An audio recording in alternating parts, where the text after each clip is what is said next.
Hey, what is going on, all you bus nuts, geeks, and enthusiasts out there? I need to let you guys in on a secret that I've been keeping from all of you. This is something that ABC and I have been working on since the beginning of summer.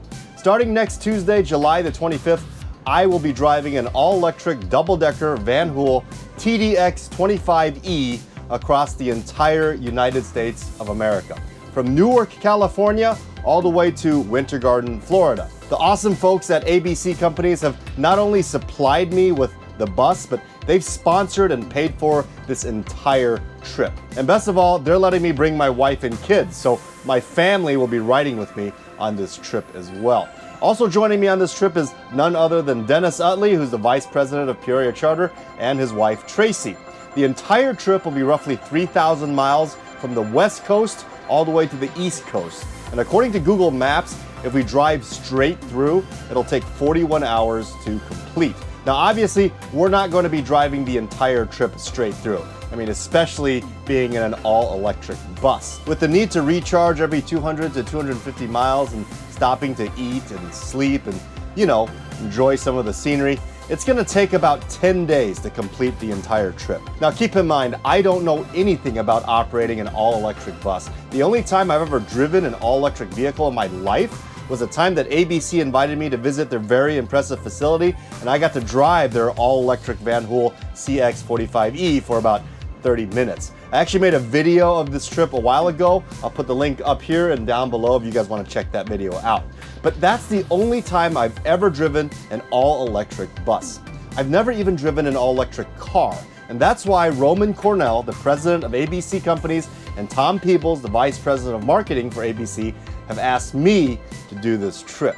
Not only am I going to experience this trip from a perspective of a motor coach operator who knows nothing and has no experience with an electric bus, but I'm going to have passengers on board, being my wife, my kids, and Dennis and his wife Tracy, who have actually ridden on many buses in their lives, but never been passengers on an all-electric bus on a long-distance trip.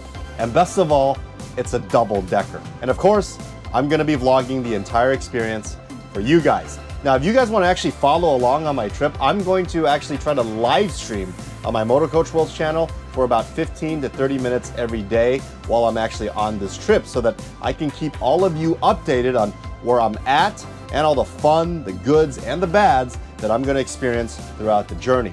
Oh, and by the way, the bus will be equipped with Starlink. I mean, ABC has gone all out on this for me. I'm so honored and excited to have this opportunity. Thank you again for giving me the chance to do this, ABC. Now, with that said, I don't know exactly what time I'm going to be coming on live every day, because I don't know when I'll be driving, when I'll be stopped, and when I'll have internet coverage and that kind of stuff. Now, I would imagine that with Starlink, I shouldn't have any internet issues at all, but I just don't know, because I've never actually had the opportunity to use Starlink before.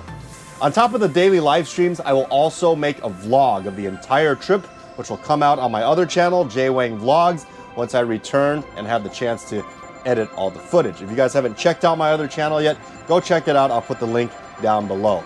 And finally, after all that, I will actually do an episode on this channel, Motor Coach World, to give kind of a recap on what I thought of the entire trip, the bus, and the benefits and drawbacks of driving an all-electric motor coach with passengers.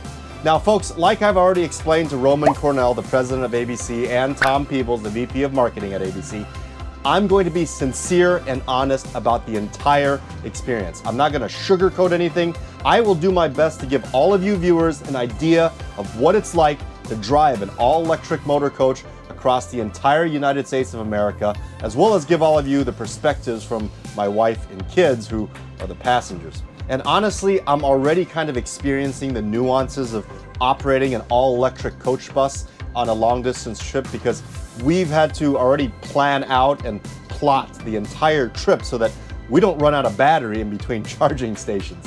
The really scary thing about this aspect is barely any of the charging stations along the way are actually made for a motor coach. They're all car-sized charging stalls. There just simply isn't any charging stations out there made for larger vehicles right now. Now, when it comes to actually charging the vehicle, James Mora, the technical engineer at ABC, has made it clear that the charge times will not be any longer or shorter for recharging the bus. The bus is actually designed to be able to charge on any car charging station. It's mainly the fact that I'll either not be able to fit my bus into an actual charging stall, or I'll be blocking half the available charging stalls, making some Tesla owners really frustrated with me when they see that a coach bus is hogging up half of the charging stalls. And if I actually run out of juice and get stranded in the middle of nowhere with a dead battery on a all-electric coach bus, well, guess what? That's going to be on the video as well, but I really hope it doesn't come to that. Now, from what I'm told, this entire event is going to have news coverage and all kinds of other public attention. Another exciting piece of information is that Jesse San Vicente, the art director at ABC Companies, has sent me a design template of what this double-decker coach is going to look like. And check it out. They got my YouTube channel decaled on the rear of the coach, as well as the Peoria Charter logo on the sides. I am so excited about all of this, and I definitely want to go into this trip with an open mind. Now folks, I want to leave off with this. I know there are some people out there that will want to politicize things, especially since an all-electric vehicle is involved. I'm just going to say, please keep that out of the comments. What type of engine that's driving my bus has nothing at all to do with politics and who I'm going to vote for. And if any of you are going to try to figure that out by what type of bus I'm about to drive, well, honestly, I think you have too much time on your hands. Guys and gals, please keep this bus channel politics free. That's all I'm asking. So with that said, I can't wait to take all of you along on this upcoming trip. And if you're watching this, you are part of the Mother